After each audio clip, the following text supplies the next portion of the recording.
And good evening. Welcome to the fourth edition of the Gulf Coast Blitz. It's September. It's Labor Day. Hope everyone had a good holiday today. And we're going to recap week two, pardon me. We're jumping ahead here, Marty. No. We can't jump ahead yet. Yeah, we're already moving fast enough of high school football on the Gulf Coast here. I was thinking this is our fourth show. It's anyway. We started week 0. Yes, we did. We started week 0. But anyway, we'll take a look back at week 2. Another busy week in high school football. A lot of big games, and that will be coming up here. We'll have our pick 6 as well. Our guest tonight, Josh, is Evan Lepak from the Venice Gondolier. All right, so we'll talk to him about Venice Indians football here in a little bit, as they had a huge win on Friday night. Yes, they did. And a big comeback win for the Venice Indians. In fact, that'll be the first thing we talk about in the Blitz lines. It's yeah. How about play that music, Josh. Yeah. There we go. That's our first subject, Venice and Miami Northwestern. Miami Northwestern led this game for a while, Josh. In fact, you picked them, I picked Venice, and you were gladly telling me that Northwestern was winning, and then, well, they weren't. So, but what a good game. Overtime, 48-42, Venice picks up another big win at home, and a really game Miami Northwestern team. Yeah, and you know what? Honestly, for both the Bulls and the Indians, I mean that goes down as a classic epic battle, and you can't. When you get a finish like that, especially in overtime, it shows that great football games can be had and be watched. Obviously, defense must have not really done much of anything, because they, hey, when you have to battle it out like this, you're doing something right on the other side of the ball. But hey, let's look at it this way. Teddy Bridgewater is becoming a heck of a high school football coach real fast. 2 weeks in, yeah. But we will talk more about that tomorrow night on the South Florida Blitz. We'll talk a little bit more about that. But right, Teddy Bridgewater did show that, hey, Venice, we're here to play, and the Miami Northwestern. And basically Miami Northwestern put everybody on notice. Hey, one, we know that Venice can be beat. Mm-hmm. We had them on the ropes. Okay. At some point, Venice will lose a game, probably somewhere down the stretch here. Well, yeah, I mean, because they're giving up a lot of points. I mean, that's the thing. And it was at week 1 they played. They played Tampa Bay Tech. Oh yeah, and that game was really high scoring too. Even it was 60 to what was the score? 60 to. It was here. I got it right here. Actually, yeah, I'll tell this. I gotta remember the score again. 63-40. Yeah. So. By the way, speaking of Tampa Bay Tech, which it was it's not on our blitz line, but 74-0 this week. Ooh, 74-0. 74-0. Goodness, who did they beat? Oof. Oh, I'll get you that here in just a moment here, because that game was against Wharton. Ooh. Wharton, by the way, a playoff team from last year. By the way, Wharton. Yeah, that's a rough one.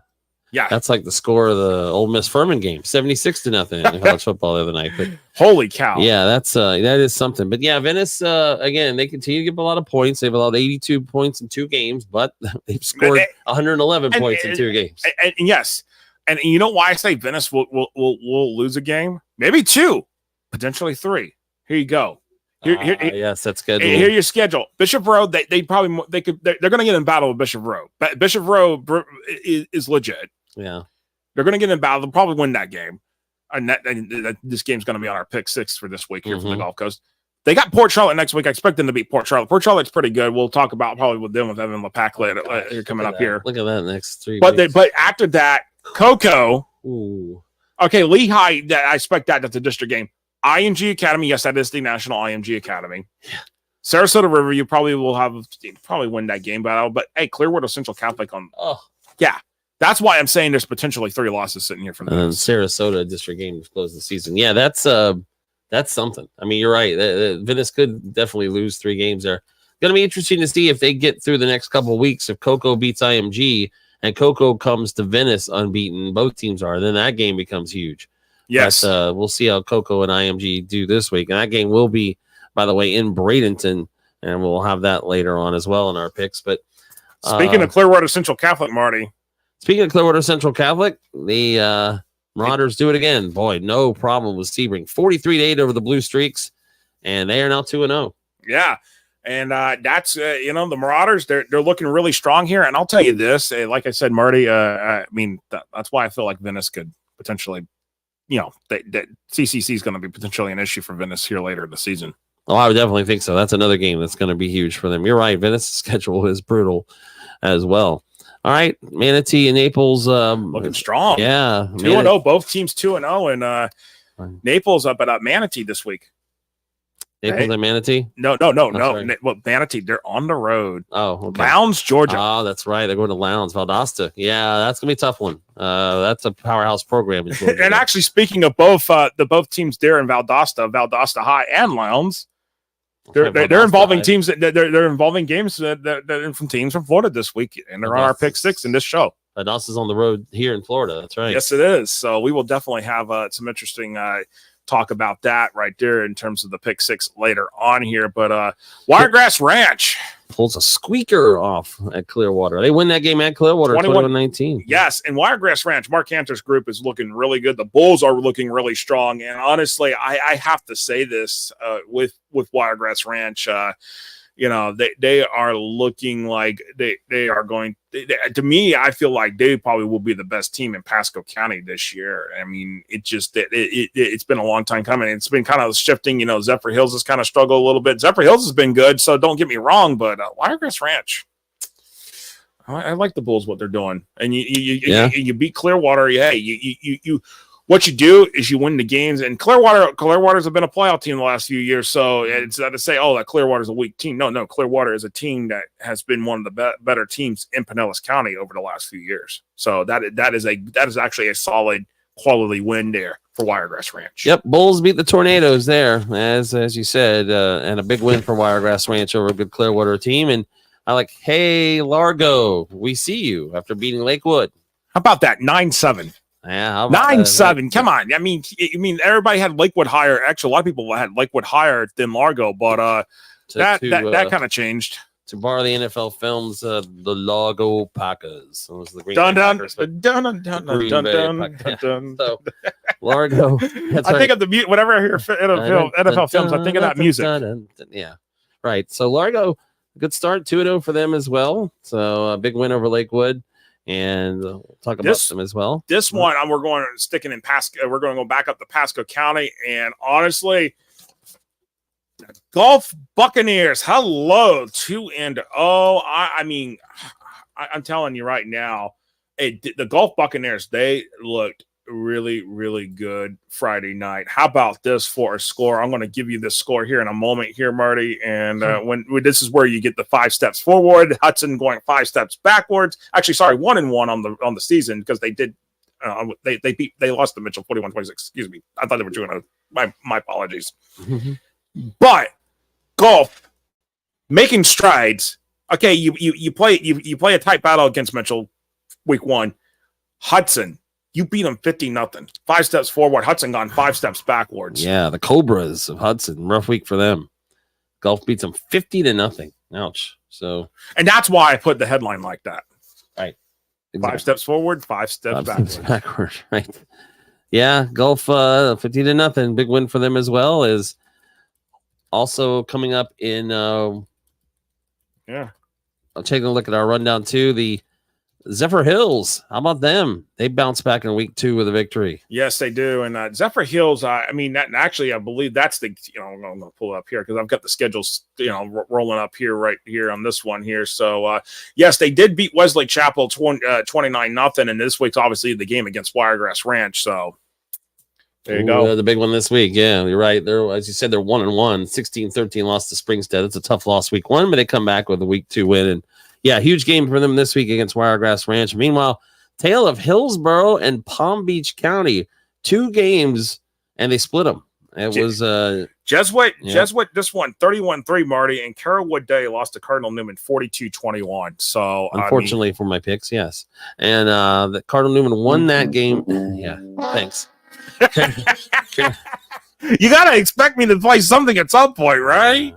I'm pretty sure I don't remember doing those picks in a daze last week. That's how crappy I felt. But yeah, Carrollwood Day lost at home to Cardinal Newman. Jesuit goes to Benjamin and wins too. So both the road teams win there as well. So yeah, the road teams, because that game with Cardinal Newman was at home for Carrollwood Day, and Carrollwood Day on the wrong side of the record there at 0-2. And yeah, and they've had, they played Plant week 1. It's been a tough, pretty tough start. Speaking of Plant. We actually, I guess we're not talking about. Well, I had it on here at some point, but I don't know how I managed to not. And we can talk about it. But we'll talk about it. Yes, Plant, who beat Carrollwood Day week 1. Gaither comes back and beats them in week 2.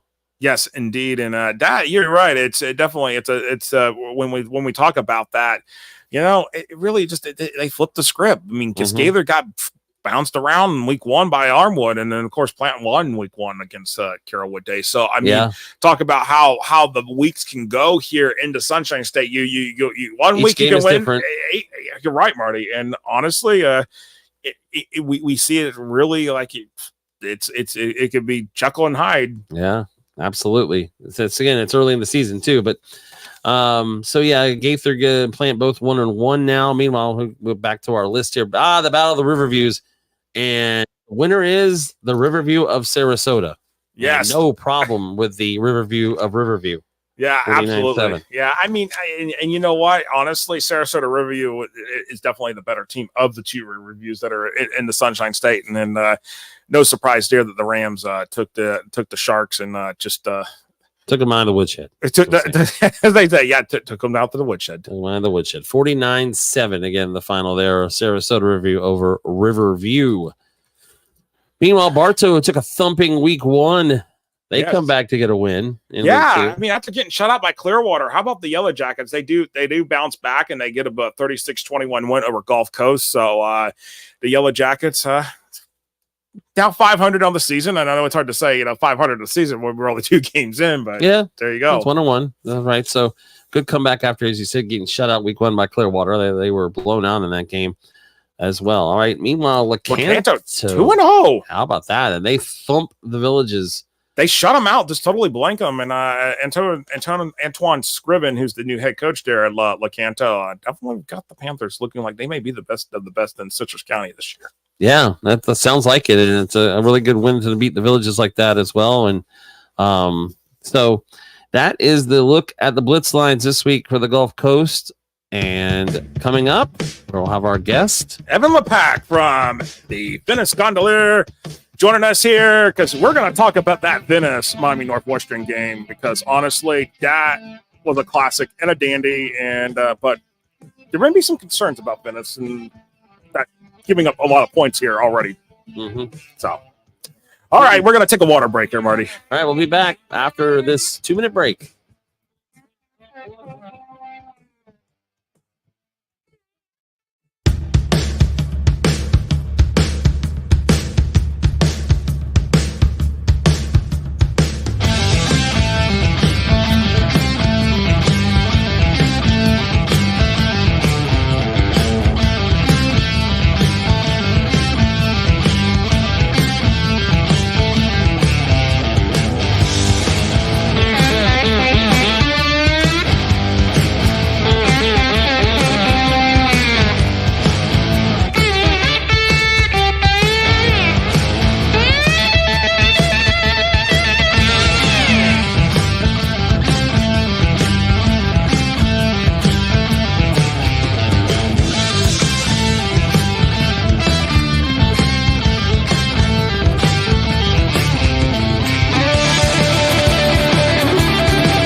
Welcome back here. Oh, I'll make sure I got it right.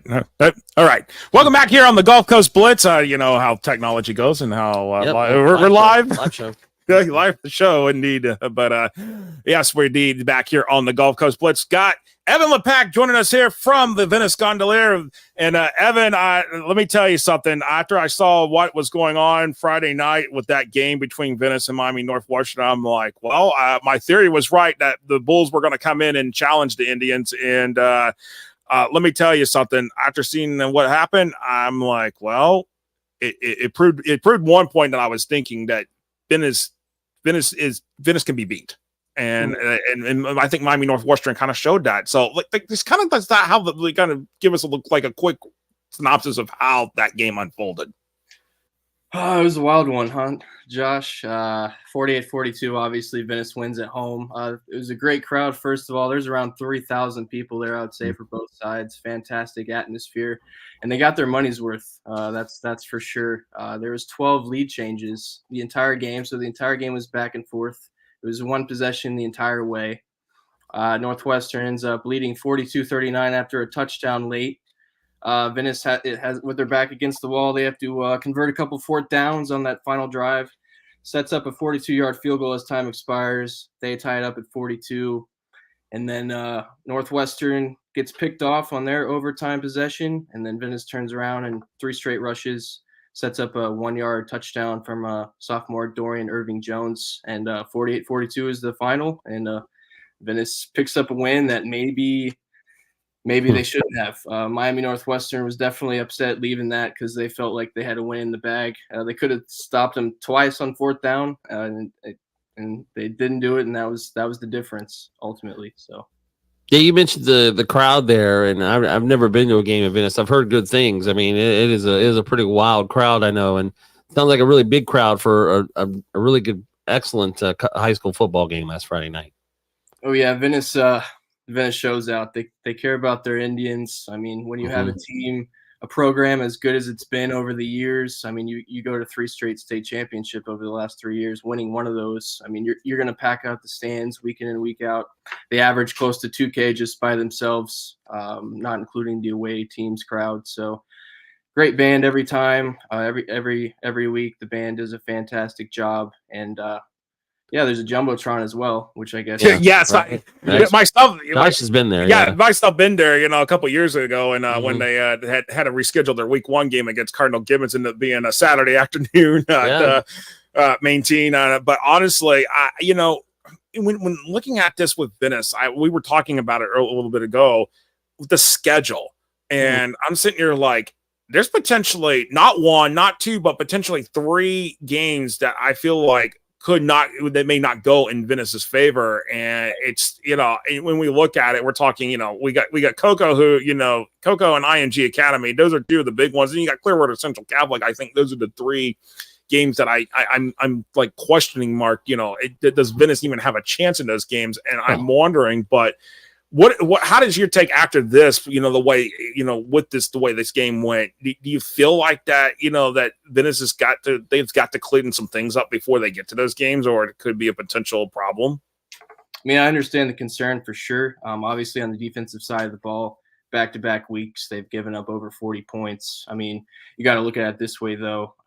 Tampa Bay Tech and Miami Northwestern, fantastic, prolific passing offenses, a couple of 5-star wide receivers on each team that Venice had to go up against. And Venice secondary, I mean, they lost Charles Lester from last year. They lost Dalen Platt.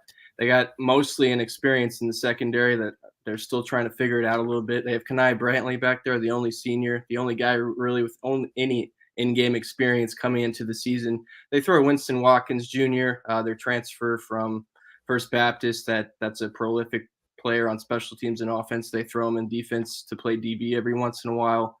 But I mean, that's the one spot on this entire team where I'm like, they need to grow up. It's tough, but at the same time, they're getting fantastic experiences against these 5-star wideouts that I said.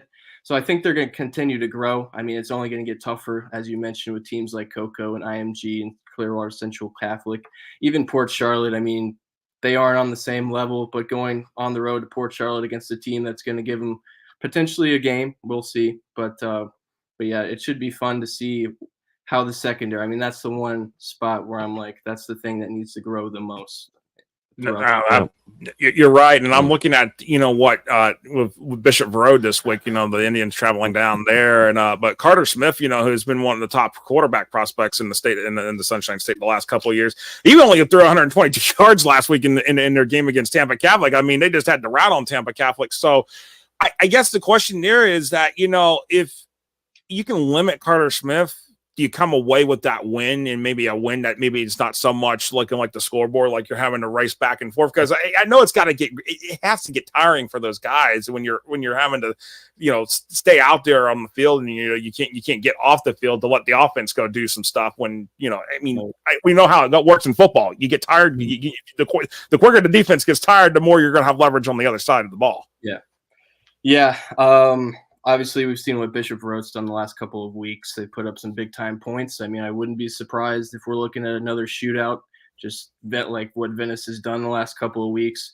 Like, obviously, Venice's defense needs to pick it up a little bit. I know John Peacock, the head coach, would love to see it be a little more stout as we continue down the season here. But at the same time, with the way Venice operates on offense, the way they run up-tempo, the way they're so disciplined on the offense side of the ball, they have all kinds of weapons. It's almost impossible, at least through the first two games that I've seen, to stop this team on offense. They punted like once or twice through two games, and like you said, I mean, 48 points and 63 points. If it has to be a track meet, I feel good about Venice winning every time. Like, they have improved. Obviously, the defense has had some issues, but when you're scoring as much as they have, it doesn't necessarily matter, obviously. That's a good point. They've been winning all of those games, with the exception of the state championship game against Lakeland, of course. But that one was another shootout. Yeah. And, right. And Evan, we actually have a question for you here from one of our followers on the show here, and Venice will be battle tested, as we all know. Is there a worry that they may run out of gas deep in the playoff run, considering the fact that you don't have to worry about Lakeland this year sitting in the playoff bracket or potential state championship foe? But we also know that being in 7A, being in the highest classification, there's a team like Columbus sitting there potentially on the other side. There's a couple other teams that are in the mix as well, but or Davie Western, for instance, that could potentially who's 0-2 right now, but potentially make a playoff deep run. I mean, is there this concern that they could run out of gas deep, considering that it's no longer Metro Suburban, it's straight through. You're going to have to go through potentially a South Florida gauntlet now. Yeah. No, I understand the concern. Basing my experience off watching them last season and making it all the way to the state championship, I mean, they breezed through all of the playoff games up to the state championship game. When it comes to their conditioning and stuff like that, it's fantastic. I haven't seen a team better conditioned to make it through a whole playoff run in addition to the regular season than them. I mean, I don't know if you guys, obviously you've seen them play at times, that up-tempo offense. If you're trying to, it's tough for me. I mean, you're writing stuff down. They're already up to the line, and they're doing that all season. You have to be you need AI. You might, and I hate to say this to bring artificial intelligence, but you might need AI to say, hey, take this down real quick while I catch the next play. No, you're right. It's tough. It's tough on me for sure. But because I remember. Go ahead. I remember during the state championship last year, during between them, it was like, wait a second, Lakeland just scored. Wait a second, Venice is going the other way. Then scoring. I'm like, wait a second, hold on, I can't even get the touchdown down before the next touchdown is being scored. So I feel your pain on that one. Yep. I'm not worried about them running out of gas. I know they're probably very, very happy not to see Lakeland in their class anymore. Obviously, like you mentioned, Columbus, there's teams like Lake Mary, Seminole, that could fight them a little bit. But I do think Venice right now is the clear-cut favorite in 7A. And, we'll see what happens. But right now, I'd be surprised if they don't come out with a state title. I know it's early. There's a lot of games to be played. There's a lot of stuff that could happen between now and then. But I feel like if everything keeps going and they stay healthy, they're going to be right there again. No, absolutely. Do you think, you probably talked to Coach Peacock about this, but is he concerned at all about the defensive issues, or just happy to win the games with the offense that he has? Obviously, he loves the offense. There's no complaints there. He's mentioned, obviously, being a bit disappointed in the defense. He knows that there's some things that they need to clean up. But like I said, when you're scoring that many points, They started 1-2 last year, and they were having problems on defense early in the season last year. That was a big problem, but then they really, as the middle of the season towards the end into the playoffs, they really got better on defense, and I think there's a good chance that's going to happen again this season.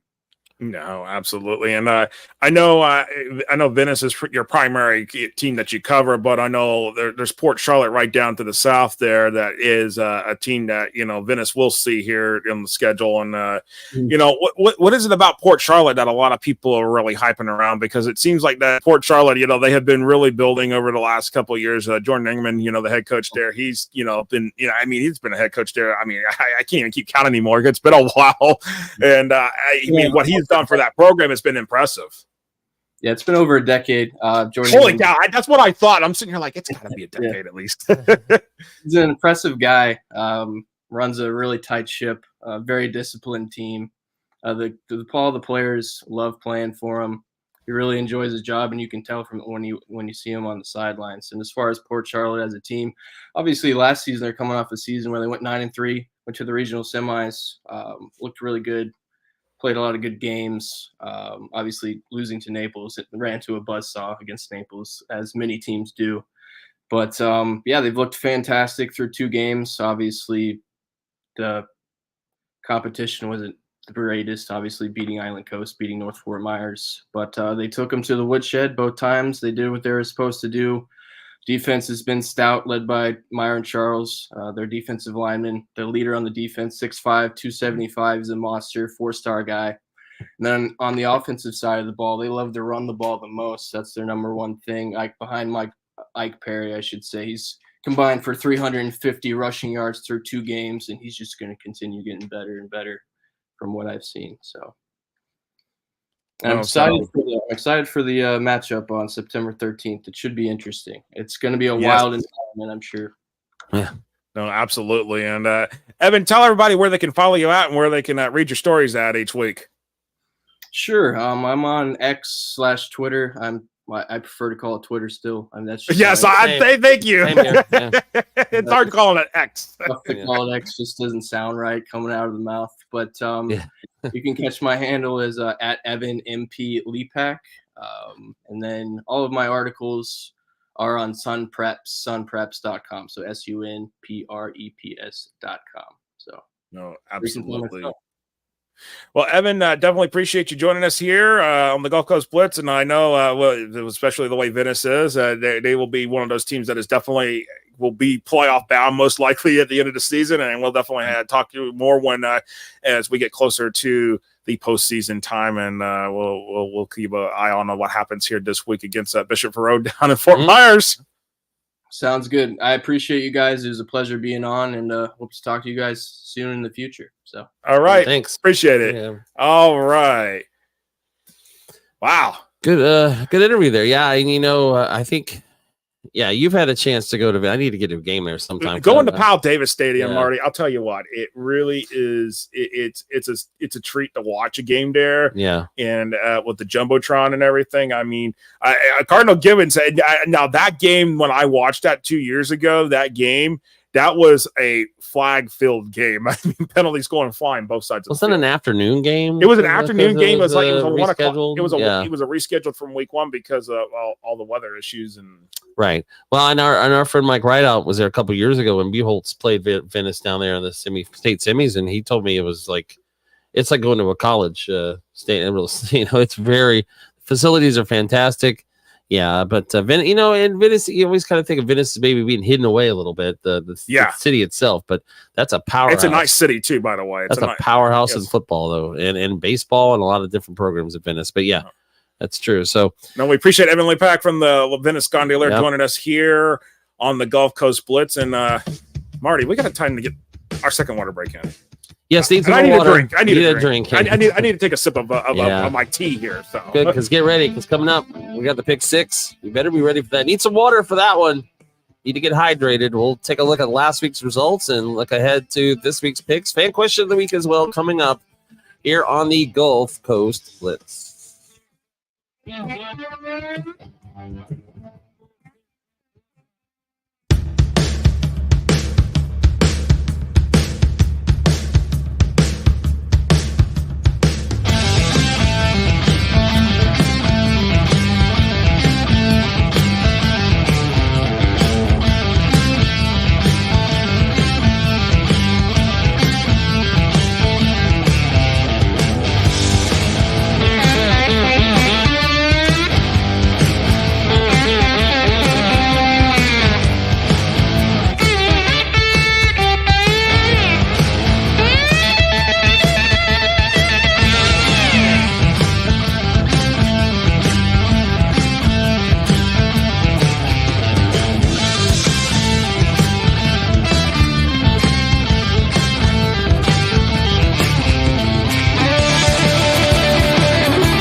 We are back.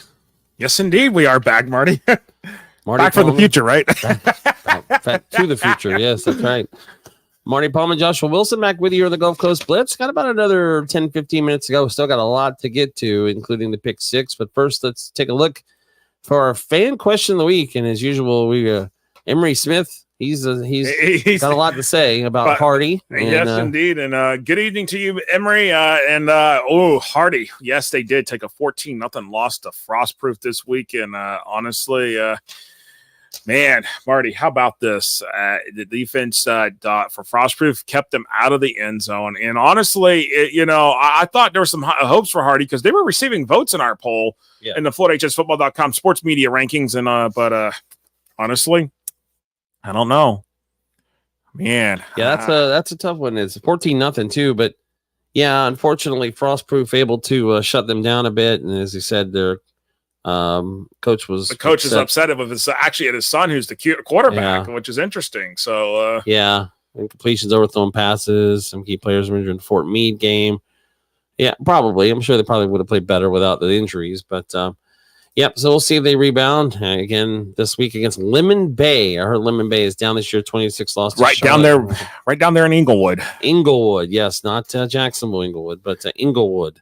And 42-18 loss to Lakewood Ranch. Last week's game against Cape Coral was supposed to do a medical outbreak. Wow, that's interesting. I don't know what that would be about, but all right. So before I kind of launch into the total pick six here for this week. Hard to believe it's week 3, Marty. It's week 3. I know. I'll tell you, like I said, and after week 5, we start our playoff shows. Yeah, and that's only 3 weeks away. So, by the way, not bad. Yeah. Well, hey, 5-1 this week. Josh had a game better. That's good. Better than last week. Got to be better than last week because it was rough. But good week for us here in the Gulf Coast picks. And what's the total? There we go. Josh has a game lead because he took a game lead this week. All right. So look at those marks. Pretty good. 7-22, 13-5, 12-6, 6-67. Not bad for the first 2 weeks or 3 weeks, I guess. Of this 3 weeks. Again, we did week 0. That's right. I keep forgetting that. So let's start with week 3. And here we go. We're going to start with the big one right away. Cocoa at IMG Academy. The Ascenders hosting the Tigers. Is this on TV? I'm not exactly sure. It should be on national TV or something. Well, you would think it would try to be on national TV, but ESPN had those games the first couple weeks. But yeah. I mean, IMG lost at Utah Corner Canyon week 1 by a point. They beat Virgin Catholic this past week. So yeah, they beat them. So they're back on track maybe. I tell you, Cocoa, as we've mentioned, blew out Titusville. They blew out Mainland. I mean, it's at IMG, but I'm not really sure if that's going to matter at this point. If we think Cocoa is go ahead, sorry. Oh, no, go ahead. Continue on. If we think Cocoa is the best team in Florida, then for that reason, I'm going to go with them to win this game because they still have some other games still to come up that are going to be big tests, but I'll go with Cocoa here. Okay, Marty. Planet Cocoa. Cocoa has scored 93 points in the first 2 games of the season. Right. They're 7 short of a century mark. Name me how many teams can do that in the first 2 weeks. Cocoa, maybe a couple others, but Cocoa and Cocoa and Cocoa and Cocoa and Cocoa. It's Cocoa Puffs. I don't know. Cocoa. Yes. But right. Cocoa, I mean, and there's a reason why Cocoa is the number 1 team in my top 25 last week. And, there you go. All right. I'm surprised. I thought we might. Nope, we are not splitting this one. I feel like Cocoa can beat IMG Academy. IMG, for me about IMG Academy, Marty, here is this. And honestly, it really comes down to me.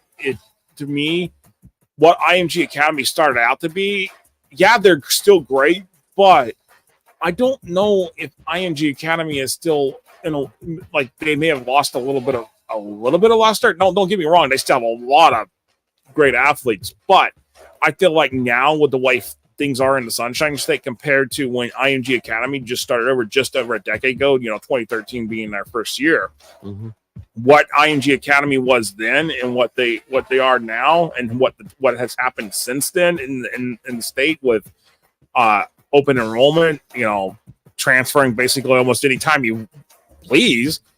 I think that is actually, for some of these teams, has bridged the gap with IMG Academy in terms of the talent level. Yeah, I think you're right. We see them lose more games now against Florida teams than we used to. Used to be they'd roll them. But, yeah, I think you're right about that. And, well, we're going to take the Tigers. Cocoa Tigers there. So that's a big one as well. We just talked about this game. Venice and Bishop Verot, both teams 2-0. And, well, I know it's at Bishop Verot. I've been wrong on Bishop Verot already. I think the first 2 weeks as they beat Tampa Catholic, and then week 1 it was Carrollwood Day. No. I'm sorry, Bishop Verot. I'm trying to. Last week was Tampa Catholic. They beat them pretty bad. Well, I got to go back to what I just had here on Bishop Verot because I just had it up here on the screen here on 55-12. Yeah, they beat Tampa Catholic. Yeah, they beat them pretty soundly here. But Bishop Verot, they actually beat Jesuit. Yeah, so that's not bad. 2 good wins for them. But we already mentioned Venice beating Northwestern and Tampa Bay Tech. I mean, both these teams have already had tough games. But I am going to stay on the Venice Indian bandwagon. I'm going to stay with Venice to win this game. Well, I have my concerns about Venice, but this is not that game I'm concerned about necessarily. Carter Smith only threw, over a little over 120 some yards last week. But Carter Smith has been known to throw 300 yards too. So that's where I'm like, okay, this is one of those games that potentially could be a barn burner. Well, obviously, if we look at the Jesuit game, that was a barn burner, 48-34 in week 1. So, and in that game, Carter Smith only threw 144 yards. So it's not that Carter Smith is throwing a lot of yards right now, but don't say that he can't because he has. And maybe this is that game that because of Venice's defense, maybe this is something that, they try to test that out. I don't know. But if Venice can keep Carter Smith from opening up the playbook and doing that, Bishop Verot could have a chance. But I am going with Venice here. Yeah, boy, again, 2 for 2. A little surprise. We've had every pick on so far. And here, Tampa Bay Tech, who beat Wharton 74-0 last week. Armwood's already rolling 2-0. Here we go. Yes, the Armwood Hawks at home. I mean, battle two of Hillsborough County's best teams here. So, I mean. Yeah. Tampa Bay Tech losing week 1 to Venice. Armwood, as you said, 2-0. And, well, I think Armwood may be back this year. It sure looks like it to start this season. I know Tampa Bay Tech's been tough. Hey, put it. Where's the pick? You put it up there. Armwood. Well, you were already talking about Armwood. I'm gonna go with the Hawks. Yeah, Armwood. And I'm going the same way with here. Armwood just really is looking really, really good. They are looking solid, but we can't ignore that Tampa Bay Tech has put a lot of points in the last 2 weeks, and as I mentioned, here, Marty, I'm going to pull it back up here with Tampa Bay Tech here because I've got the schedule right here because this is what's going to be. All right, when I said teams that could score 100 points, well, Cocoa. Then there's Tampa Bay Tech 114 in the first 2 weeks. And they lost one of those games. Yes. Because they gave up 63 points to Venice. Yes. Yeah, so they're averaging 57 points a game. And they allowed 63 points week 1 and 0 in week 2. So not a bad defensive average. Not as bad as it could have been. But, yeah. So, you took Armwood. Yeah, that's right. Yeah, okay, I took Armwood. So we were talking earlier about Manatee going to the Lowndes. We'll have that pick in a moment. Here's the other pick. Valdosta coming down south to Tampa to take on the Jesuit Tigers. Valdosta, this is a team that's won, I think, 12 or 13 national championships at least. By the way, many state titles in Georgia. I want to say Valdosta also owns a record, and they do. I believe they have the most wins by any high school football team in the United States. That's right. That's the record they have, and it's funny too because recently, and they play in Lowndes County. Lowndes, Georgia, is their rival. Recently, Lowndes has actually been better. So it's been a while since Valdosta's won a state 6 national titles. I thought they won more than that, but they're called Title Town up there for a reason. Yeah, and in fact they were named Title Town USA, but those championships, the last one coming in 1992. Nope. Yeah, national championship, and their last state championship came in 2016 up there in Georgia. Yeah, so it's been a little bit of a drought for those fans. Probably they're used to winning, but in this game, though, I don't know. I think this is a game, even though they're going on the road. I'll take Valdosta to win this game against Jesuit in Tampa. Well, And given the history of Valdosta, and this was as of 2022, they had a record 983 wins. Mm-hmm. And I think they've actually closing in on 1,000. I'm trying to think if they have surpassed that 1,000 yet, but maybe not just yet, but it could be this year, yeah. But for sure, I'm going with Valdosta as well with the Wildcats in this one. I'm sorry, Jesuit. I'm sorry. I know this is a home game for y'all, and I know this is an out-of-state opponent, but Valdosta, and remember, Valdosta has already played 3 games. Remember, Georgia starts their season. Their week 1 is our week 0 here, so they're already 3. They're already 3 games in there. But I know anything can happen. But I'm just it's a safe pick here this week, Marty. Right, I would agree. All right, well, 4 from 4 so far. Here we go. Here's the other game. Manatee, they go north to Valdosta to take on Lowndes. And again, how ironic this week. Manatee 2-0, Lowndes 3-0. So 2 unbeaten teams there as well. And so Valdosta goes to Tampa. Manatee goes to Valdosta. And I tell you what, this is going to be a tough road trip again for Manatee. And I know they're looking pretty good. Jaquez Green's got that team playing well, but 98 points in the first 2 games scored by Manatee, and they've only given up 19 points, and that came against Lake Minneola. They gave up 0 last week against Southeast. Yes, their rival Southeast, and who has been down for a while now. That's right. But that being said, Lowndes, it's a tough place to play. Really tough place to go win for any Florida team that has gone there. And I don't think Manatee's ever been there before. I'm going to go with Lowndes. I think this is going to be a really good game, much like the Jesuit Valdosta game. I'll take Lowndes at home. And I'm going with Lowndes there at home, too. I think it's just a tough environment. But if Manatee comes out with a big win, there you go. There you go. That will give Jaquez Green a huge win as a head coach. Man, yes, that Gator great. Yeah, Jaquez Green. Gator great. That Jaquez Green. Yeah, we don't have a lot of Gator greats these days. Let's not even talk about that, Marty. On the current, yeah, I know. So, meanwhile, here's the final game of the week. We go down to Naples. Orlando Christian Private First Baptist, Class 1A between these teams. Yes, a battle, and 2 teams that are ranked in the top 10 of Class 1A and the FloridaChaseFootball.com sports media rankings. So. Yeah, and we'll still be this week as we get ready to vote here for the week 3 ballot. Yep, that's right. So in this game, though, First Baptist is a program. We don't talk a lot about them down there in Naples, but they won a state championship in a couple of years ago, 2022, and then got the rematch with Trinity Catholic in that state semifinal battle that sent Trinity Catholic back to the state championship game. That's right. With a losing record, by the way. That's right. And I'm going to take First Baptist in this game as well at home. You know what? I am going with the First Baptist Lions at home too. So we are at 6 for 6 on our picks this week. How can I make up any ground if you're not going to pick different games? Jeez, that's going to come later when the playoffs come. I guess that's true. Last week we had a bunch of differences, but yeah, this week not so much. And there's some really good games in the picks this week, and some more tomorrow that we'll have. But well, let's go ahead, wrap it up. Any comments, final thoughts? Well, I mean, first, always a round of applause because we've been doing all in our picks here. Doing a lot better. Yeah, doing a lot better. Better and better. Yeah, that's right. And look forward to hopefully have another big week this Friday as well. Yes. All right. So, well, we got from Emery Smith here at Port Charlotte mentioned several times in Curtis Williams. Yes, Curtis also follows us here on social media, and hopefully I'd send our prayers out to Curtis. Definitely doing all the statistics stuff there for Port Charlotte. So our prayers and wishes, best wishes for Curtis to heal quickly as possible, and we'll go from there. But appreciate everybody that has watched here tonight. This is our second of the 2 shows for Monday night, and of course tomorrow night. Marty, tell everybody what we got tomorrow night.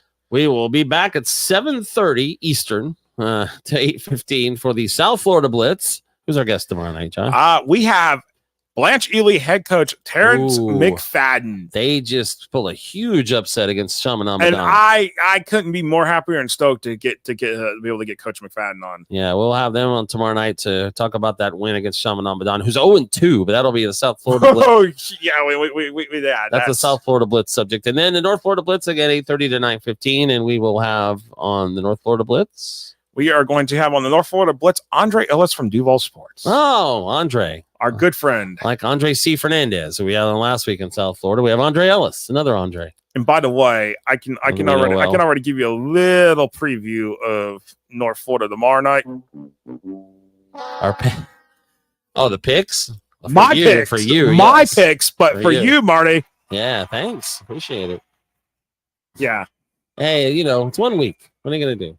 We have another week. It's got a chance to turn it around. So, all right. And Emery Smith, great listening to you two again. Great show. Thanks, Emery. Appreciate you listening and watching as always. Yes. As well as you can watch us, of course, on Facebook, on Twitter, and X, or Twitter is we still call it Instagram. We're on TikTok and YouTube. Yes, indeed. YouTube at Florida HS Football. Hit that subscribe button and hit that notification bell so you can get notifications when we go live or post new videos and new content on FloridaHSFootball.com. So, all righty. And then download that FloridaHSFootball.com app out of way. I'll hit that QR code and you can download the app on your iOS or Android phone. So, okay. Well, there's the music. Time to go. The band's playing. Yep. And that's it. That's it for the night. Say goodnight, Josh. Good night, Marty. I'm Marty Pallman. He's Joshua Wilson. We'll talk to you again next week on the Gulf Coast Blitz.